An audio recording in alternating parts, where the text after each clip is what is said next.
And for people like me, it's paining me. The pastor that did the wedding is my pastor. I am the one that went to introduce him to my pastor. When he said, oh, he needs a mentor, he wants to be good. So I carried him to my own pastor. Pastor Olumide Emmanuel recently came out to share his own opinion as it concerns the scandal between Pastor Chris Okafor, Doris Ogala, and how Pastor Matthew Ashimolowo ended up being the one to conduct the wedding ceremony. Now, I made a video about it. If you haven't seen the video, I'll drop the link in the description below. Do go ahead and watch it. Now, the comment section went wild. A lot of people started saying so many things I can't wrap my head around. Here are some of the things people said. You are not speaking sense. Most of you Nigerians are jobless. You have now created an opening against Pastor Olumide. Jobless care. Listen to what someone else said. You are accusing Olumide wrongly.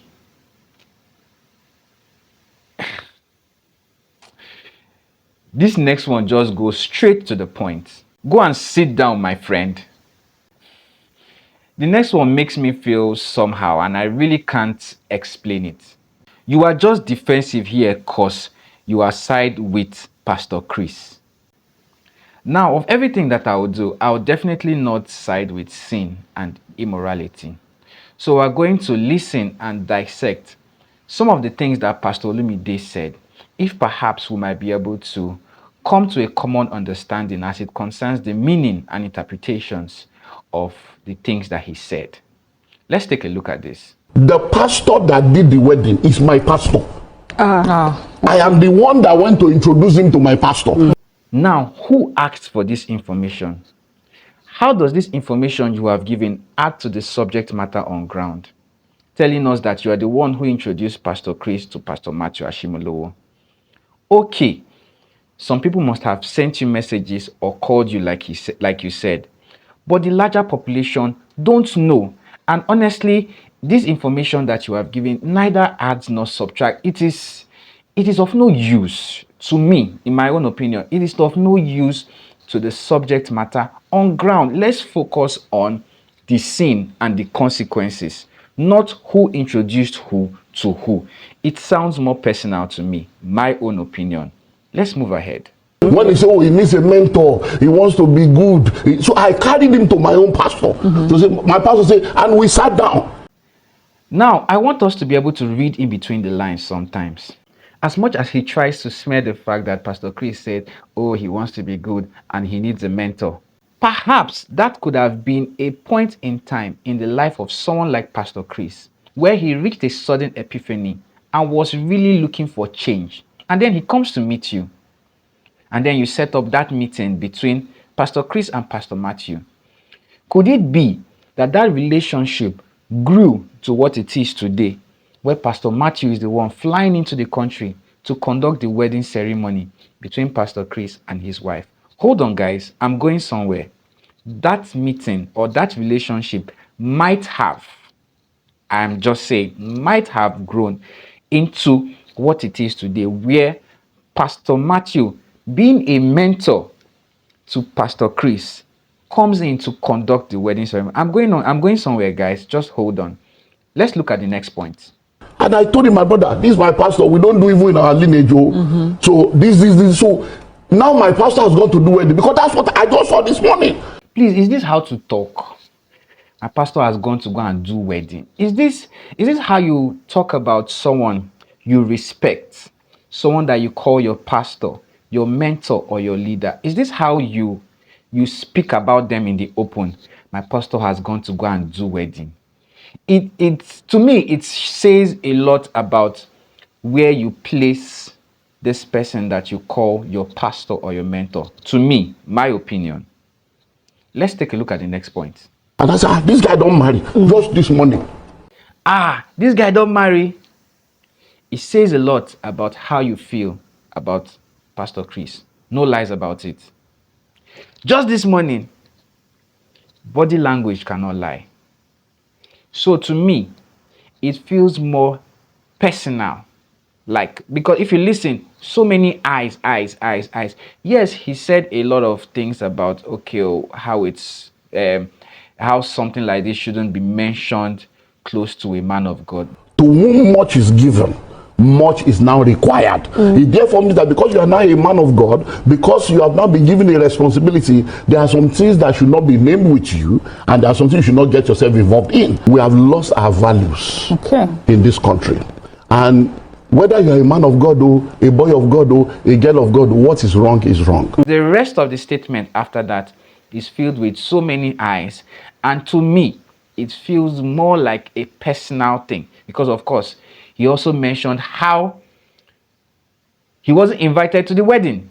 But I'm just hearing yesterday now that he's married. Yes. Oh, you are not. Okay, you are not aware. I'm not even aware there is a wedding now. So We don't see pictures now. So let's and that he got married on the same Tuesday when I was talking. So I'm like, my brother. So I just sent a message to him this morning. That, my brother, is it true that you are married?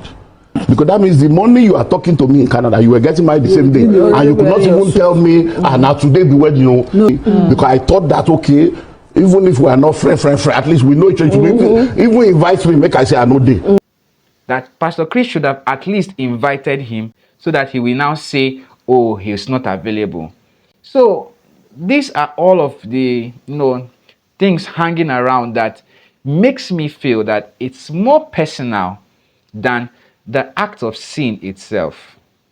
The scandal, how it feels on the body of Christ, which is the church, admonishing and warning people to stay away from sexual immorality, whether you are a pastor or you are a worker or you're a Christian. So I'm paid because now I don't even know how to now go and meet my pastor and say, my pastor, sorry. Sorry that what exactly? That's what exactly? This takes me back to that my previous point. Could it be that this is a relationship between mentor and mentee?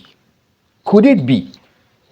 Because if Pastor Chris has submitted under leadership, under mentorship, it just is most explainable that this is the person that is most likely to come and conduct the wedding. So there really isn't any need for you to run to your pastor to go and say, sorry that what? It's now a relationship between these two people. That's what I really want us to understand. Now, in the process of this mentor and mentee relationship, don't you think that someone like Pastor Matthew would have done his due diligence? A respectable man of God that has been in ministry for decades. For crying out loud, he has his executive assistants. He has his pastors around him that will give him all the necessary information that we need. That's just on one level. Then now, let's come to the mentor and mentee relationship. I'm just saying, don't you think it's possible that someone like Pastor Matthew would have done his due diligence to make sure that every secret everywhere is being brought out? Because marriage is not 1 month something, 1 year something. It's for life. Coming from a place where someone like Pastor Chris is coming from, don't you think that it's possible that before Pastor Matthew joins them in holy matrimony, everything as it concerns, cleaning up your closet, cleaning out your, every secret in your life, don't you think that someone like Pastor Matthew would have made sure that all of those things are done? So, I really don't see anything wrong in what Pastor Matthew did. My own opinion. It's messy, so it's not something I want to. Okay, it's just crazy. Crazy how? How is it crazy? Okay, you are right. It's crazy. You carrying someone else's problem on your head. You carrying yourself and placing in the middle of the entire subject matter, the scandal, Pastor Chris and Pastor Matthew. You just find your way and put yourself. That's obviously the crazy part. And that one I completely agree with. Anyways, if you watch this video to this point, I'd like to also know your thoughts in the comment section. Don't forget to like this video, and if you have not subscribed to my channel, there is no better time to do that. Till I come your way next time, bye for now.